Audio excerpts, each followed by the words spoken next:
ពុកនិងកូនកំពុងដើរនៅក្បែរសមុទ្រក្រោមទិដ្ឋភាពថ្ងៃកំពុងលិចរីឯសំឡេងទឹករលកក៏បក់មកបោកច្រាំងបន្លឺសំឡេងដូចទៅនឹងក្រដាសកាសែតដែលគេខ្ចប់ក្នុងដៃក្តាប់ណែនពុកតើថ្ងៃលិចនិងថ្ងៃរះមួយណាស្អាតជាងគេកូនសម្លាញ់គឺវាស្អាតទៅតាមគំនិតរបស់មនុស្សម្នាក់តែដំណើរធម្មជាតិគឺវាស្រស់ស្អាតស្រាប់ហើយពុកហេតុអីពេលយើងកើតមកក៏យំហើយពេលស្លាប់ទៅវិញក៏មនុស្សម្នាភាគច្រើនតែងតែយំដូចគ្នាកូនសម្លាញ់ពេលកូនកើតមកនោះហើយជាទុក្ខ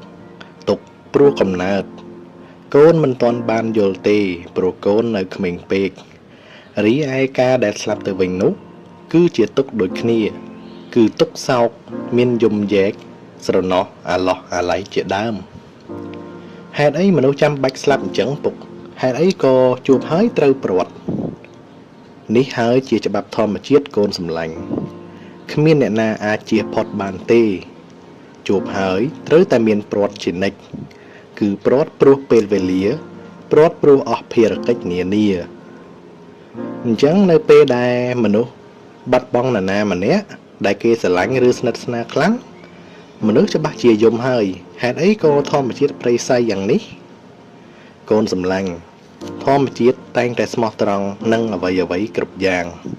មានតែយើងនោះទេដែលមិនព្រមស្មោះត្រង់នឹងធម្មជាតិមនុស្សយល់ព្រមជួបមនុស្សត្រូវតែយល់ព្រមបែកនេះហើយជាការពិតណាកូន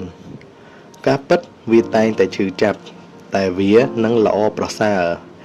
ដោយពេលវេលាចុងក្រោយអញ្ចឹងនៅចឹងបញ្ចប់វាតែងតែពិបាកទទួលយកតែវាគឺជាភាពស្រស់ស្អាតនៃការពិតប្រៀបដូចជាថ្ងៃលិចនេះអញ្ចឹងពុកកូនខ្លាចបាត់បង់ពុកចូលកូនរីករាយជាមួយនឹងពេលវេលានេះរស់នៅឲ្យល្អមានឱកាសដើម្បីធ្វើអ្វីមួយកូនគួរតែធ្វើវាចុះពេលវេលាមិនមានច្រើនទេអោកូនសម្លាញ់មាសឪពុកកូនកុំយំកូនមើលថ្ងៃលិចនោះចុះវាពិតជាស្រស់ស្អាតខ្លាំងណាស់